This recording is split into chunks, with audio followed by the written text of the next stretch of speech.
Good morning, welcome back. और यहाँ पे हम लोग कर रहे हैं चौथ माता की पूजा। आज है तिल चौथ, पर तिल चौथ का व्रत हम लोग करते नहीं है। हम लोग क्या हर महीने की चौथ का व्रत करते हैं, तो उसी हिसाब से हम लोग मतलब चौथ माता का व्रत कर रखे हैं और पूजा वगैरह कर रहे हैं। हम लोग यहाँ पे दोनों क्या कर रहे व्रत है हैं? हमारा, तो हम लोग पूजा कर रहे हैं। डुडू पी रहा है, देखो छत्ता बेबी डुडू पी रहा है।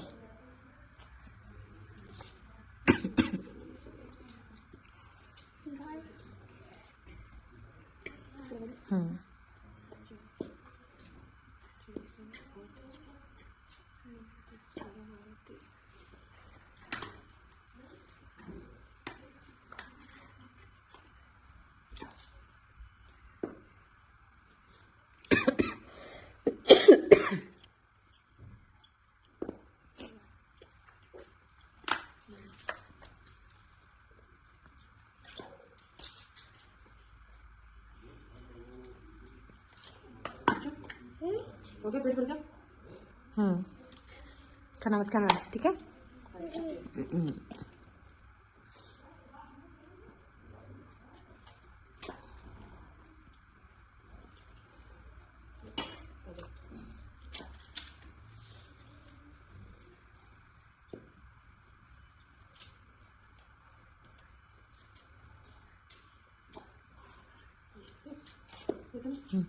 सो गाइज यहाँ पे हम लोगों ने पूजा वगैरह कर ली और अब हम सुनने बैठेंगे कहानी।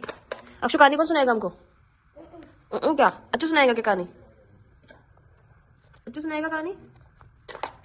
हम सबने एक साथ बैठकर कई तरह के पकवान खाए। उसकी पत्नी बोली, हम जो खा रहे हैं वह बाप बूढ़ों की कमाई है। जिस दिन आप कमा कर लाओगे उस दिन मैं समझूंगी कि ताजा भोजन कर रहे हैं। अब एक दिन लड़की ने माँ से कहा, मैं एक बड़े शहर में कमाई करने जा रहा हूँ। माँ बोली, बेटा अपने पास इतना धन है कि खाया नहीं खत्म होगा। माँ के मना करने पर भी बेटे ने स्वयं कमाने का दृढ़ निश्चय कर लिया और जाते समय पत्नी से कहा, मैं जब तक कमाकर बहुत सा धन लेकर न आऊँ तुम चूल्हे की आग मत बुझने देना। एक दिन चूल्हे की आग बुझ गई तो वह मन ही मन घबराने लगी, कहीं मेरे पति पर संकट तो नहीं आन पड़ा। जल्दी से पड़ोस में से आग लाकर चूल्हे में रख दूं, ऐसा विचार करके पत्नी पड़ोस में गई। वहाँ पड़ोसन चौथ माता का व्रत और पूजन कर रही थी। पड़ोसन ने कहा, थोड़ी देर में होने का कारण पूछा तो पति ने काली नाग वाली बात बताते हुए कहा कि यदि मैं उसके पास नहीं जाऊंगा तो वह घर आकर ही मुझे डस लेगा। पत्नी बहुत जल्दी हुई। उसने कहा कि आप घर पर रख दिए। इस प्रकार वह साथ ही पेड़ी सजाकर बैठ गई। उसने कहा कि आप घर पर रख दिए। इस प्रकार वह साथ ही पेड़ी सजाकर बैठ गई। आधी रात होते ही नाग आकर पेड़ी चढ़ने लगा। पहली पेड़ी पर रेत में लौट गया और कहने लगा कि सेठ की बहू ने आराम तो बहुत दिया पर वचनों से बंद कर आया हूँ, सो डसूंगा अवश्य ही। इस चौथ माता की व्रत की कथा अधूरी मानी जाती है, इसलिए अब आप सुनिए भगवान गणेश की कथा।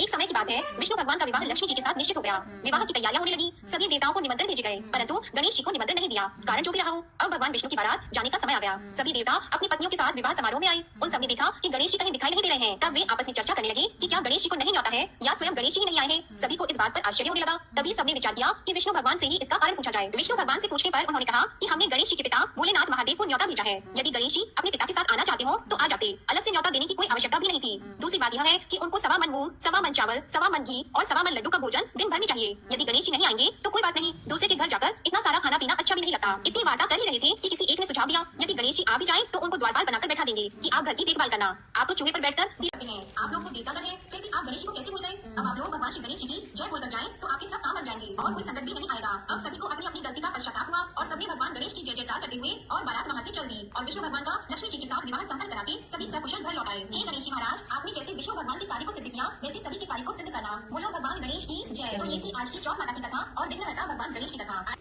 और कहानी सुनने के बाद हम लोग धूप में बैठ के फ्रूट्स खा रहे थे। मैं कह रही चौथ को व्रत और बना कर हाँ कह रहे भाई साहब भी तो करे मैं करे आप लोग ज्यादा व्रत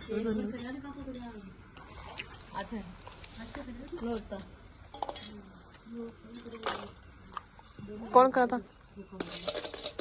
आपको बना भी करा था ना?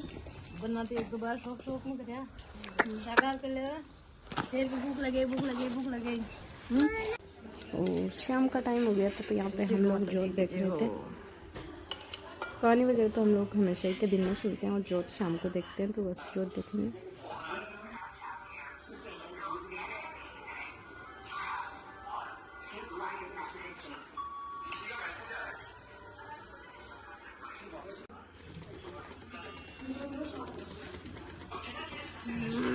चौथ माता आ जाओ। ठंड हो रही है इसलिए लेट आएंगे, स्वेटर वेटर पहन के। टाइम लगेगा इनको।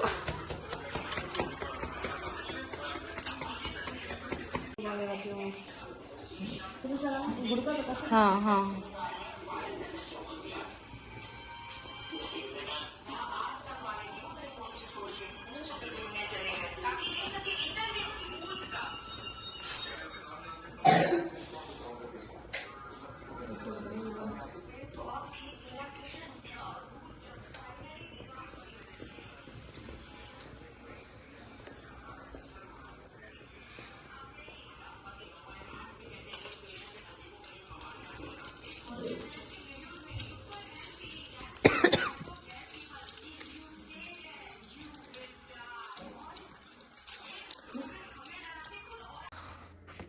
ऐसी धुंध छा रही है, देखो।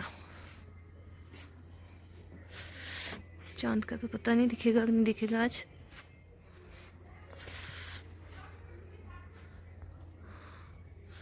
देखो कितना कोहरा हो रहा है सुबह शाम रात के टाइम।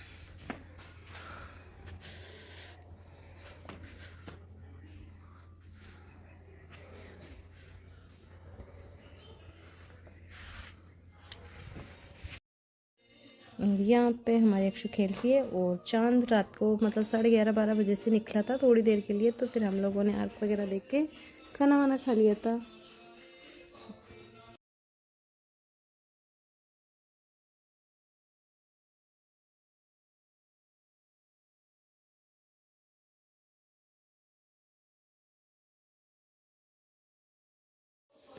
और ये नेक्स्ट डे का क्लिप है जो हम लोग जा रहे थे मार्केट। जैसे कि आपको पता है मकर संक्रांति आने वाली है और हम लोग पानी वगैरह और संक्रांति में जो देने की चीज़ें होती हैं तो बस इसी के लिए हम लोग दोनों देरानी जेठानी जा रहे थे मार्केट। वहाँ से तो लिए थे और यहाँ पे हम लोग देख रहे थे धर्मराज जी का जो दफन का सामान होता है ना, बस वो इतनी सब यहाँ